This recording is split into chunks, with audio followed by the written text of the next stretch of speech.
Ya Mbak, kalau ini mengenai corona ini yang mereka takuti itu gimana menurut Anda Mbak? Ya, baik.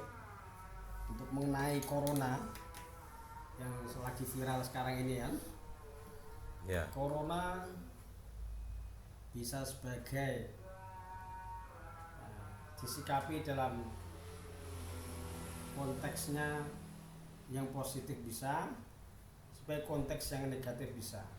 Yang positif itu apa? Bahwasanya corona dari sisi pandangan saya positif, bisa sebagai tester,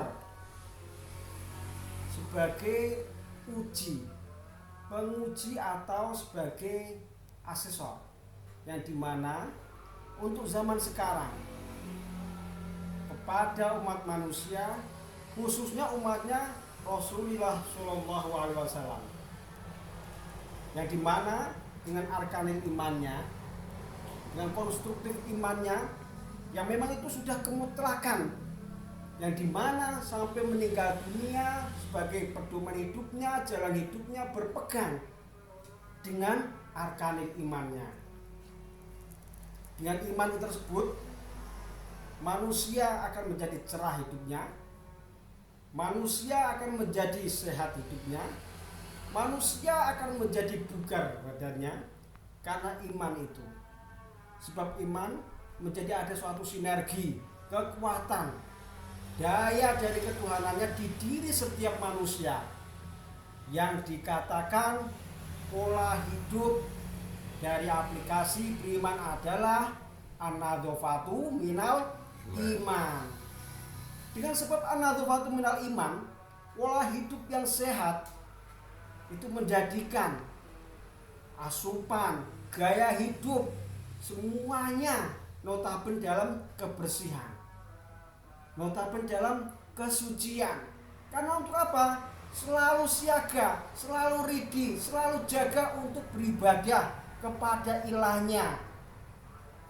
Jadi setiap waktunya, nafasnya, waktunya itu selalu connect kepada Tuhannya, menjadikan dirinya ada yang dinamakan imun, zat antibodi, kekebalan alami, V dari Tuhannya. Itu hasil dari pola hidup, kejiwaan, aplikasi, wujud dari imannya. oh, berarti orang ini banyak yang nggak beriman dong.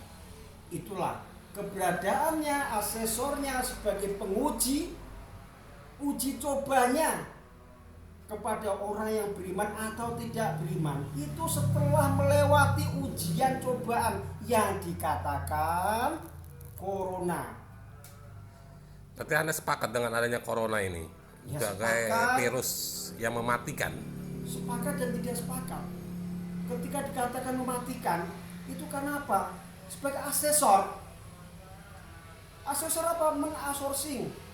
Di mana corona itu akan menselektif kepada orang yang beriman atau tidak beriman. Yang tadi saya berbicara ketika kepada pola hidup manusia yang beriman. Dengan imannya, pola hidupnya sehat, imunnya ada, kekebalan alami dari Tuhan ada, selalu menjaga kebugaran sesuai dengan anjuran imannya. Al-aqlu salim fi jismi salim. Keberadaan akalnya manusia ada sebab ada apa? Hidup yang merasakan menjadi kesadaran diri. Dari kesadaran diri hidup atas kuasa sifat Allah Tuhannya, yaitu iman dirinya, itu menjadi akalnya ada. Tidak hanya otak yang kosong, akalnya ada karena pola hidupnya yang sehat. Dari apa? Dari aplikasi iman juga menjadi akalnya jernih. Akalnya jernih menjadi kebugaran tubuhnya, bentuk syukurnya olahraga. Bagaimana corona bisa menyerang kepada orang yang dalam keadaan beriman? Seandainya ada, itu dia tidak pengaruh dengan orang yang notabene orang beriman, yang pola hidup imannya atas apa? Kekebalan imunnya, itu otomatis itu.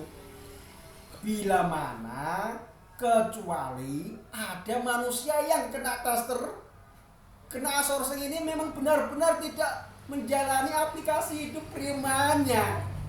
Tapi kok itu kenapa masjid-masjid tidak boleh? Nah, Itu tempat itulah. ibadah ditutup-tutupi itu. Itulah saya bilang bahwasanya inilah corona dihadirkan oleh alam sebagai kesifatan Allah untuk menguji, menselektifi sebenarnya manusianya ini pada beriman atau tidak. Sebenarnya substansi iman itu substansi, ibadah substansi.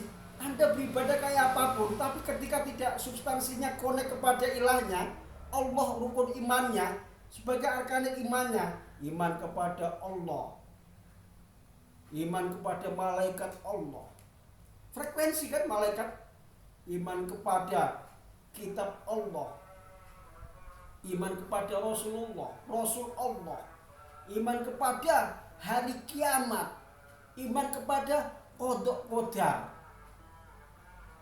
Bila mana manusia itu lemah keyakinan sesuai dengan wasiat Rasul, wasiat Rasul diantaranya itu sudah mewanti-wanti kepada umatnya, dikhawatirkan umatku, Kanjeng Nabi bilang, untuk yang dikhawatirkan umatnya Sayyidina Muhammad, satu, tidak lemah keyakinan, jangan sampai lemah keyakinan iman.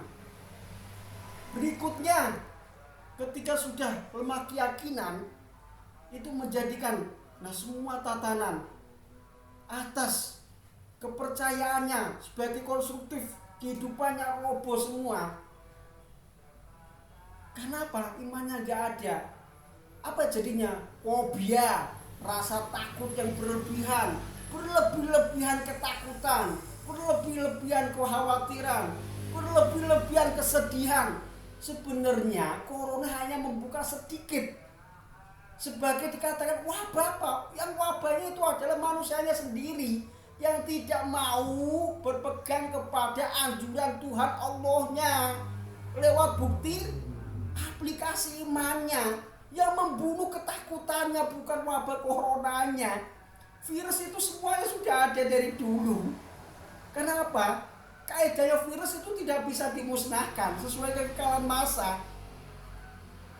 Setara dengan kekekalan massa ruhnya.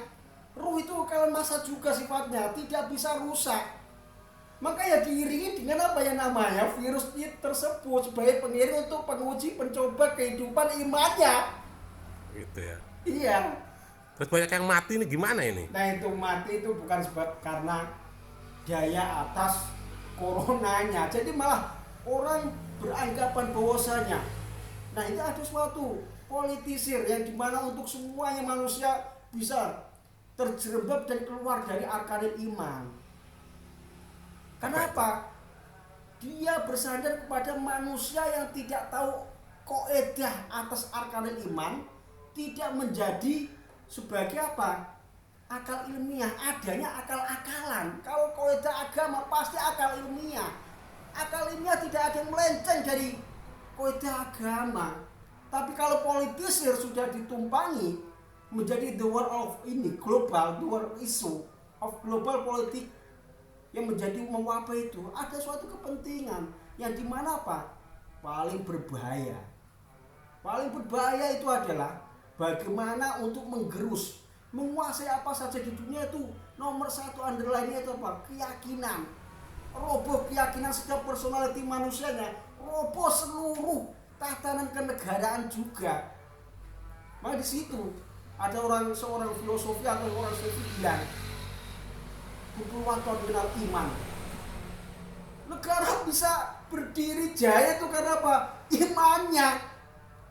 Corona tidak apa-apanya. Corona tidak bisa menghancurkan dari sendi-sendi suatu kenegaraan, perekonomian dan apa saja. Itu karena apa? Personality, imannya manusianya per individu. Hancurnya ekonomi karena diserang dulu kaidah